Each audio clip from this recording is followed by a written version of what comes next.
Magandang araw mga koys, tuloy-tuloy na tayo. Noong nakaraan, naiwan natin si Dimitri na ngumiti na may kasamang takot habang kausap ang dating leader. At nagtanong siya, pwede mo bang sabihin lahat ng detalye pagkatapos ng laban natin? Pagkalipas ng ilang sandali, nagsimula na ang laban para sa bandila. Huminto si Lehan para huminga matapos ang isang mahirap na laban at tiningnan ang kanyang kalaban na dahan-daang papalapit sa kanya. Sino ba ang lalaking ito? Ang lakas niya, naisip ni Lehan.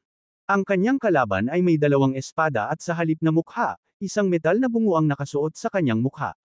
Lumapit siya kay Lehan pero bigla siyang nawala at ilang sandali lang ay sinugod siya sa likod. Malakas na sumigaw si Lehan dahil sa sakit at agad na lumuhod. Nahulog ang sibat mula sa kanyang mga kamay. 6 na araw na ang nakalipas, pumunta ang bida sa opisina ni Grossman at nagtanong, totoo ba ito? Kumpirmado ni Grossman ang kanyang sinabi, na may malungkot na ekspresyon. Sinabi niya na hindi niya maibibigay ang lahat ng detalye, pero malubhang nasugatan si Dimitri at hindi makakasali sa susunod na kompetisyon. Pero magaganap pa rin ito ayon sa plano. Pagkatapos marinig ang balita, naisip ni Lehan na parang manok na walang ulo ang ika-5 squad kung wala si Dimitri. Nasa bulsa na nila ang tagumpay. Ibinigay ng instructor ang mga papeles kay Lehan at ngumiti. May isa pang dahilan kung bakit kita tinawag. Tiningnan ni Lehan ang mga papeles at nagtanong, ano ito? Sumagot si Grossman, mga application para sa paglipat sa ibang squad. Gusto nilang sumali sa iyo. Kilala ka sa paggamit ng mga lakas ng iyong mga fighter. Ang pinuno ng ika-7 squad, si Kato, ay tumanggap lamang ng mga negatibong review.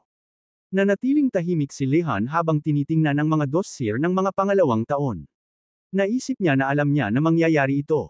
Karamihan sa mga pangalawang taon ay gustong makipagkompetensya ng pantay-pantay. Sinabi ni Grossman, mayroon kang oras para mag-isip. Sumagot si Lehan, hindi ko kailangan ng oras. Tatanggapin ko silang lahat. Wala tayong karapatan na pumili. Pagkatapos noon, nagkita siya sa mga bagong dating at binati sila sa ika-13 squad. 3 sa kanila ay nagngangalang Domingo, Quasim, Andy, at John Kehoe. Ang huli ay mukhang pinaka-relax. Sinabi ni Lehan, bukas magsisimula na ang ating paghahanda para sa kompetisyon. Gusto kong tingnan ang inyong mga superpowers at matukoy ang inyong mga posisyon. Mayroon ba kayong mga objection? Lumingon si Kehoe kay Lehan, at agad na napagtanto ni Lehan na Koreano ito. Mayroon ka bang tanong? Tanong ni Lehan. Tumawa si Kehoe ng medyo awkward at sumagot, gusto ko lang sanang hingin sa iyo na alagaan mo ang isang kapwa Koreano kung alam mo ang ibig kong sabihin. Mahigpit na sumagot si Lehan, walang pakialam ang Arkansas sa nasyonalidad. Kung gusto mong alagaan, patunayan mo ang iyong sarili at ipakita kung ano ang kaya mo. Hindi inaasahan ang ganitong katigasan, sumagot si Kehoe, naiintindihan ko. Pakialagaan mo na lang ako. Pero hindi pinansin ni Lehan ang kanyang huling pakiusap at sinabing suspendido siya sa araw na iyon. Kinabahan ang iba pang mga bagong dating. Naisip ni Kehoe na isang bore si Lehan. Pagkatapos ay lumingon siya at tahimik na nagmura sa kanyang sariling wika at umalis. Tinanong ni Andy, ano ang ibig sabihin noon? Sumagot si Quasim, ano ba ang curse word? Narinig ko na iyon sa isang series. Isang oras bago ang huling laban para sa bandila, inanunsyo na ang simulan ng Capture the Flag. Nagulat ang isa sa mga miyembro ng squad at sumigaw, ano? Ano bang nangyayari? Bakit nagsasara ang bubong ng stadium? Ginagaya ba nila si Knight Jose? Hinuyam ni Jose ang kanyang mga ngipin at kinakabahang sinabi, sinusubukan nilang bawasan ang tsansa natin na manalo. Ano ba itong kindergarten na ito? Nagsimula ng tumingin-tingin ang iba sa paligid. Sinabi ni Lehan sa kanila na huwag mag-relax. Nasa kondisyon na sila. Kailangan nilang maghintay hanggang sa masanay ang kanilang mga mata sa dilim. Pumayag si Jose. Sinabi ng pinuno ng squad, Team N ang mauuna. Susunod ang team ni Jose. Si Kidjo, si Kuro, at ako ang aatake mula sa gilid. Walang duda na ang ika-5 squad ang pinakamadaling kalaban natin hanggang ngayon. Pero hindi tayo pwedeng maging kampante. Kailangan nating subukang manalo, sabi ni Lehan. Nagsimula ng sumugod ang dalawang koponan, na may kumpiyansa. Sinusuportahan sila ng kanilang mga pinuno. Sa wakas, dumating na ang turn ng kanilang team. Kilos na sila at hinabol ang ibang team. Sa panahong iyon, hinarap ng Team N ang kanilang mga kalaban. Malapit na tayong manalo, sigaw ng pinuno ng Team N. Nagtanong si Lehan ng may pagkagulat, natamba mo ba silang lahat? 5. Sumagot si Nth, hindi pa. Ang huling isa ay nakaupo sa tabi ng bandila. Turo niya ang lalaki na may skull mask, na hindi gumagalaw kahit na nakita nila siya. Siya ba ang huling tao? Pinapanood lang ba niyang talunin ang kanyang mga kasama? Tanong ng isa sa mga miyembro ng squad. Pagkatapos sabihin iyon, tumayo ang lalaki at hinugot ang dalawang espada. Pagkatapos ay sumugod siya at hinarap ang apat na miyembro ng ika-13 squad. Nagulat si MC nang makita na agad na natalo ang kanyang mga kasama. Pagkatapos ay itinulak siya ni Kuro palayo at sinabing, mag-ingat ka. Pagkatapos ay tinamaan siya at itinapon pabalik. Lumingon si MC sa kanyang kaibigan, na may pag-aalala. Biglang lumitaw ang kalaban sa harapan niya. Napagtanto niyang gumagamit ito ng teleportation. Wala man lang akong oras para magulat, naisip niya. Kinuyam niya ang kanyang ngipin at iniwasiwas ang kanyang sibat para hampasin ito, pero tumalon ito pabalik sa tamang oras. Hindi ba natin makalapitan? Mura ni Kid Joe. Nagpasya siyang kumilos at sumugod, iniwasiwas ang kanyang espada, at sumigaw ng malakas. Pagkatapos ay sinugod niya ito, pero tumalon ang kalaban at nasa itaas na niya. Tumingin si Kid Joe pataas at kinuyam ang kanyang ngipin. Nagmura siya sa kanyang isipan. Pagkatapos ay sinipa siya ng kalaban sa ulo, kaya't agad siyang natalo. Samantala, nagsimula ng magbulungan ang mga tao sa silid ng obserbasyon. Tinanong ng isa, natalo na ba ang ika-13 squad? Sino ang nasa likod ng skull mask? Hindi ba siya ang lalaking madalas na pinag-uusapan? Ang pangalan niya ay Silence, sagot ng isa pang lalaki. Ulit-ulit na sinabi ng mga tao sa silid ang kanyang palayaw, na nagugulat. Nagulat si Simon nang marinig ang pangalan na ito. Sa panahon ng training, nasira ang kanyang central nervous system, kaya nawalan siya ng kakayahang magsalita. Pero pagkatapos noon, nagsimulang umunlad ang kanyang mga kakayahan sa isang nakakamangha na bilis. Kaya't nagsimulang mag-eksperimento sa kanya. Third year siya, ata, sigaw ng isa. Talaga bang mas malakas ang mga third year? Pwede ba talaga silang lumaban sa mga kompetisyon ng second year? Itinaas ni Lehan ang kanyang sibat, na nanginginig ang kanyang kamay. Lumingon ang kalaban niya, nakita ito, at na-freeze sa kanyang kinatatayuan, naghihintay ng susunod na kilos ni Lehan. Dahan-daang tumayo ang bida at sinabi, hindi ko alam kung sino ka, pero hindi ako magpapatalo. Matapang niyang tinawag itong, skull mask, at agad na ginamit ang kanyang kakayahan. Nagkaroon ng lakas ang kanyang kamay at nagliwanag ang kanyang mga mata. Nagsimulang maglabas ng glow ang kanyang kamay, na nakahawak sa sibat. Kumunot ang noo ng kanyang kalaban, at pagkatapos ay yumuko siya, naghahanda para sa laban. Nagsimula siyang maglabas ng aura mula sa kanyang katawan. Kinagat ni Simon ang kanyang labi at naisip, si Silence ito. Mas malakas siya kaysa sa lahat ng second year. Hindi siya matatalo ni Lehan. Ano ang gagawin niya? Nagliwanag ang buong katawan ni Silence ng kulay purple na aura. Huminto si MC para huminga at naisip, kung hindi ko mablock ang kanyang pag-atake, tapos na ako. Pero hindi ako pwedeng matalo ng ganito kadali.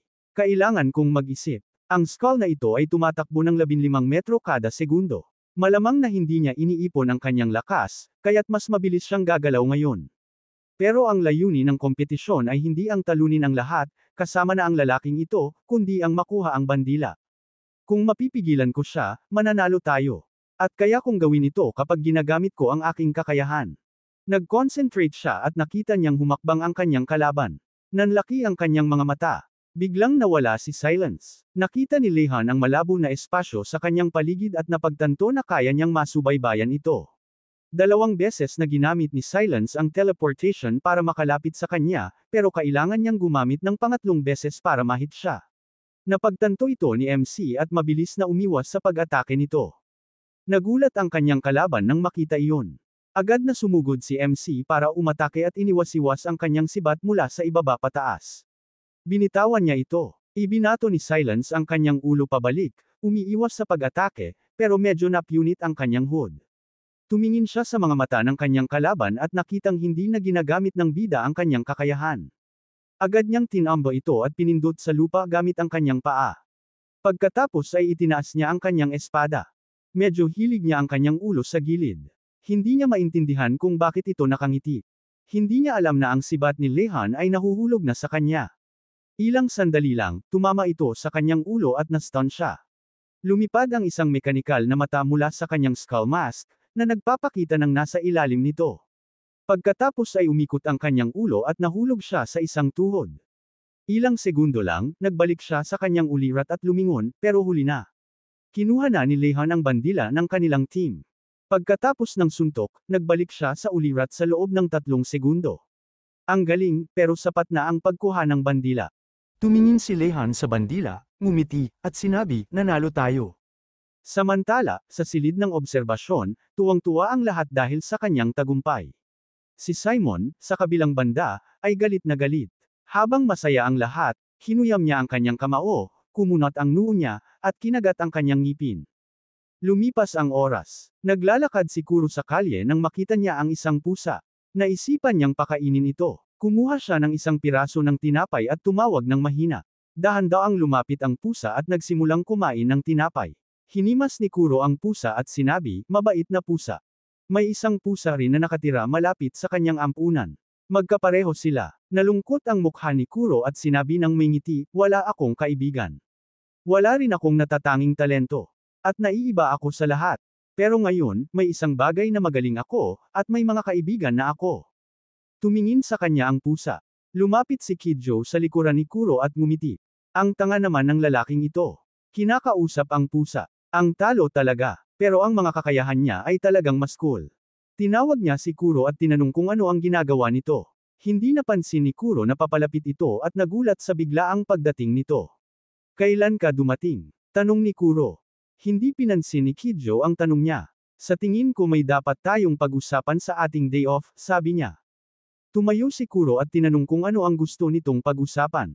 Nilagay ni Kidjo ang kamay niya sa balikat ni Kuro at sinabi, hanggat alam ko, wala pang vice leader sa squad ngayon. Gusto kong kunin ang posisyon na iyon. At maganda kung susuportahan mo ako. Samantala, nagsimulang magkuskus ang pusa sa binti ni Kidjo at nagpurr. Pero nagalit si Kidjo at tumingin pababa, na may pagkadismaya. Tumigil ka. Huwag mong madumihan ang mga gamit ko. Bigla niyang itinaas ang kanyang paa, sinipa ang pusa sa tiyan, at sumigaw, hindi lang ako nakikipag-usap dito. Umalis ka na. Nag-aalala si Kuro nang makita iyon. Lumingon siya at sinundan ng tumatakbong pusa. Nakatayo si Kidjo sa harapan niya at patuloy na nagsasalita. Hindi pinayagan ni Kuro na gawin iyon at mahigpit na tinawag ang pangalan nito. Umalis ka dyan. Agad na naging tense ang atmosphere sa kalye. Naluha si Kuro at nagsimulang gumamit ng kanyang kakayahan, na nagpakinabahan at nagulat kay Kidjo. Nagsimulang gumalaw ang basurahan sa likod ni Kidjo, na naglalabas ng tunog ng pagring at pag-crack. Pagkatapos ay biglang napalapad ito, nagiging mas maliit hanggang sa maging isang nuwes. Nang makita ang maliit na piraso ng bakal, sumigaw si Kidjo sa takot. Huwag mo na ulit gagawin yan. Banta ni Kuro. Kinabahan si Kidjo at itinaas ang kanyang mga kamay. Naiintindihan ko na. Patahanan mo na ako. Pagkatapos noon, tumakbo si Kuro para habulin ang pusa. Naiwan si Kidjo mag-isa, dahil sa takot na naramdaman niya, nanghina ang kanyang mga binti at bumagsak siya sa lupa. Samantala, tumalon ang pusa sa bubong at dumaan sa bintana ng ward kung saan naroon si Dimitri. Naisipan ni Lehan na dalawin siya. Hindi ko akalain na pupunta ka ng walang dahilan, sabi ni Dimitri. Ano ba ang gusto mo? Seryosong tiningnan siya ni MC at sinabi, hula ko lang ito. Akala ko may itinatago ang ARC, pero nang makita-kita, naging malinaw lahat sa akin. Inatake ka ng isang third year, tama. Huminga ng malalim si Dimitri at hinimas ang kanyang sugatang ulo. Kumpirmado niya ang sinabi ni MC at sinabi, siya ang dating pinuno ng aking squad. Talagang iba ang mga third year. Hinuyam niya ang kumot sa kanyang kamay at sinabi, hindi lang sila iba. Wala man lang akong oras para gumalaw, at nakahiga na ako. Kinagat niya ang kanyang ngipin sa sobrang inis. Naisip ni Lehan na hindi pa niya nakitang ganoon kalungkot si Dimitri. Naalala ng kanyang kaibigan ang ekspresyon ni Dimitri at sinabi, may isa pang bagay. Hindi siya ang dating siya. Parang nabaliw siya. Sinabi ni MC, kung hindi siya ganyan mula pa sa simula, maaaring dahil sa training sa third year. Halos hindi na nakahanda ang ARC para sa mga third year. Hindi madaling makita sila dito. Hindi naman mahirap makapunta sa second year, ibig sabihin, may totoong laban tayong haharapin bago ang graduation. Ngumiti si Dimitri ng medyo kinakabahan at sumang-ayon. Nagtataka siya kung ano ang mangyayari sa kanila sa panahon ng transisyon. Samantala, sa hangar, may isang lalaking nakasuot ng high-tech armor. Natatakpan ng helmet ang kanyang ulo. Humakbang siya ng malakas at mabigat, pagkatapos ay nagtungo sa labasan ng hangar.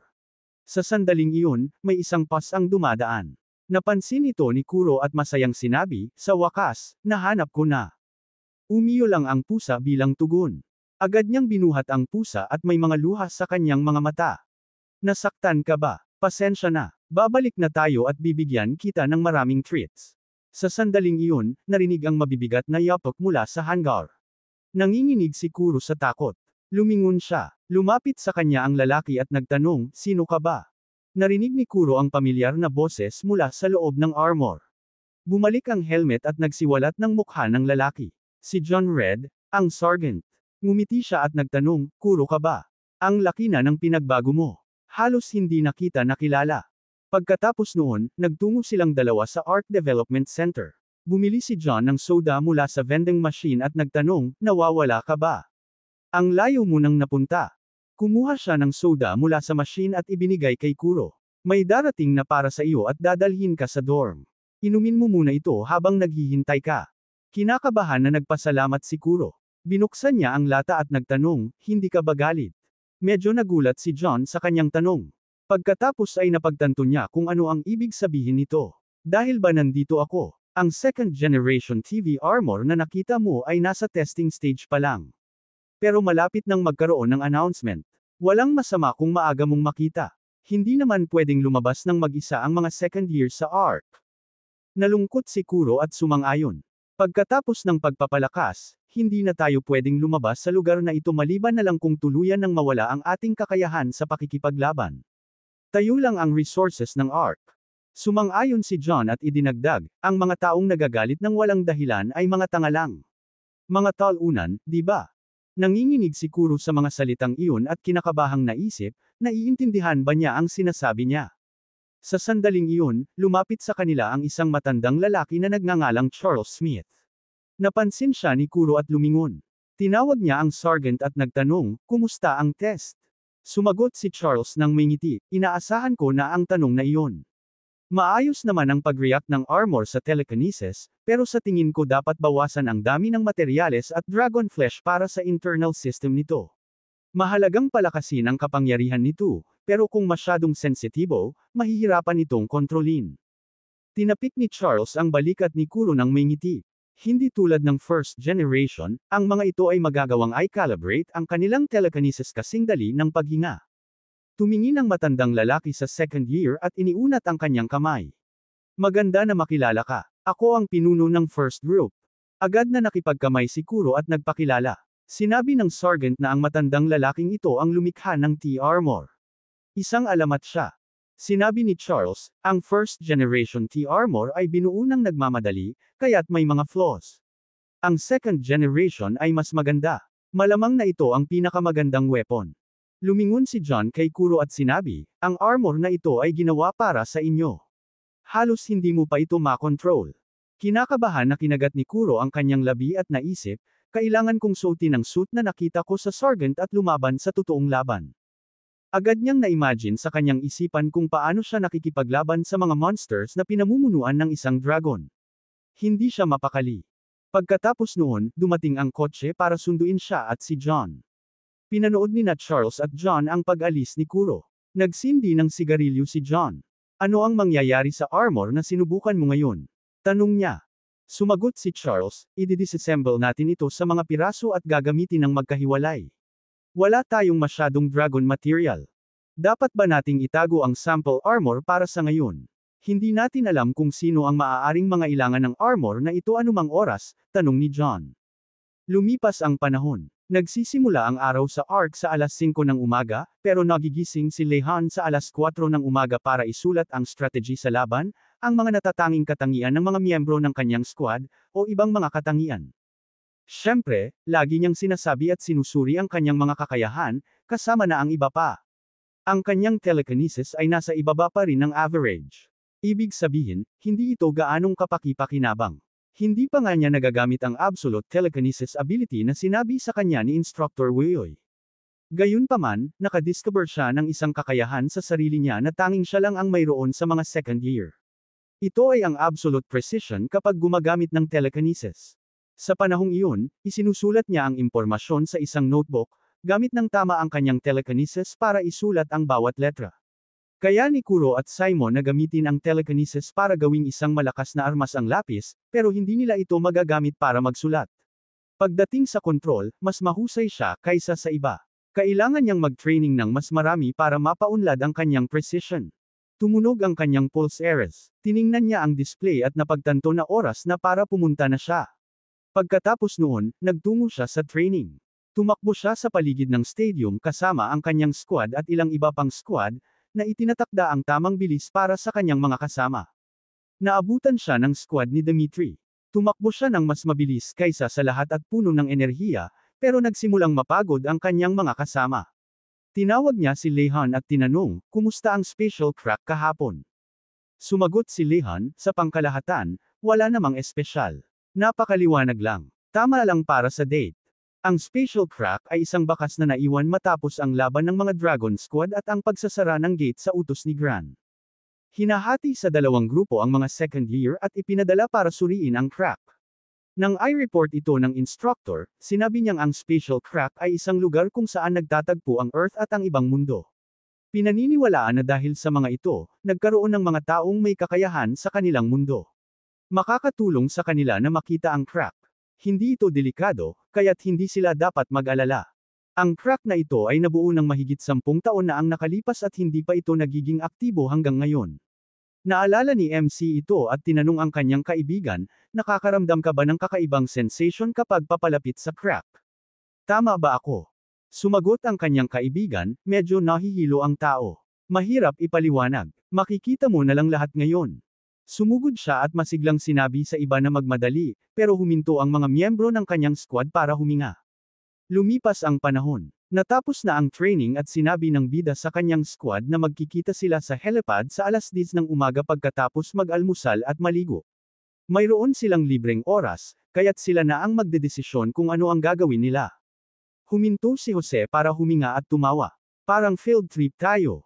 Inutusan ng pinuno ng squad na maghiwa-hiwalay na sila. Pinanood niya silang umalis. Pagkatapos noon, lumapit sa kanya si John at binati siya. Kung hindi ka tutol, gusto kong mag-almusal ng sama-sama. Ngumiti si MC. Ikaw ba ang pinuno ng ika-13 squad, tama? Tumawa si John. Masaya ako na naalala mo. Pagkatapos talunin si Silence, ayaw ni Grossman na matalo ang ika-13 squad, lalo na kung madali lang. Pero ilang beses pa rin silang natalo. Ang ika-13 squad ay isa sa mga nakatalo sa kanila. Nagtungo sa kantin sina Lehan at John. Sinabi ni Lehan, lagi kong isinasaalang-alang ang aking mga strategy, kaya gusto kong makausap ka tungkol dito. Ngumiti si John, hindi ko masabi na kaya kung makipagsabayan sa iyo. Lumipas ang panahon. Tulad ng plano, nagtungo silang lahat sa helipad at umupo sa kanilang mga pwesto. Tumaas ang helicopter. Sinabi ng instructor, papunta na tayo sa Sino. Isa ito sa 6 na lokasyon kung saan nagbukas ang Dimensional Gate crack noong unang invasion.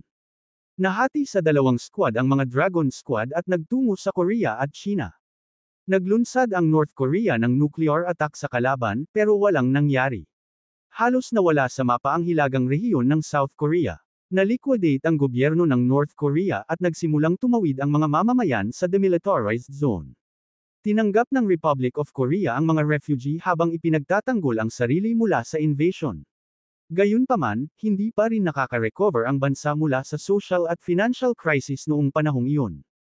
Lumingon si Kum kay Lehan. Doon ba ang Republic of Korea? Ikaw ay mula doon, tama? Kumpirmado ni Lehan ang sinabi ni Kum. Ako at si Kiho ay ipinanganak doon.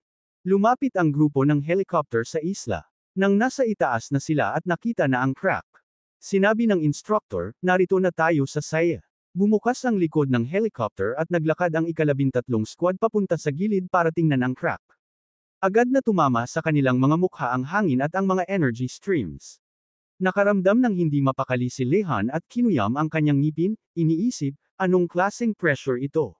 Nasa ibabaw na sila ng crack, at parang anumang oras ay maaaring lamunin sila ng bangin. Ganoon din ang naramdaman ng ibang mga miyembro ng squad, at kinakabahan sila.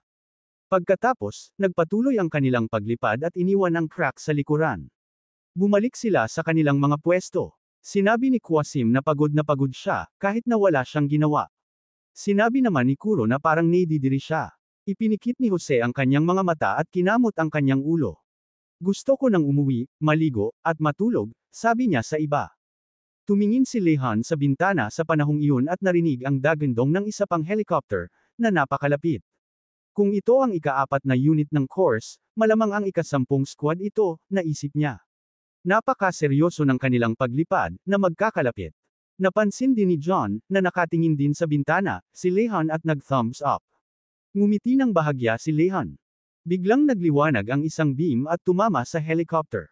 Sumiklab ang purple na ilaw mula sa mga bintana. Nagulat ang bida at lumapit sa bintana para panuulin ito. Pagkatapos noon, sumabog ang helicopter na sinasakyan ng ika-10 squad. Tumama ang mga labi sa kanilang helicopter, na nagpaalog sa kanila. Nagsimulang tumulo ang malamig na pawis sa mukha ni Lehan. Parang natulala siya sa pangyayari. Anong ilaw iyon? Wala na ba ang ika-10 squad? Naisip niya. Lumutang sa harap niya ang imahe ng nakangiting si John. Ngayon lang pala niya ako binati, naisip niya. Wow, pag-anda na ng pag-anda ang ating kwento mga koys, patuloy lang po sa pagsuporta. Please, like, comment and share. Salamat mga koys.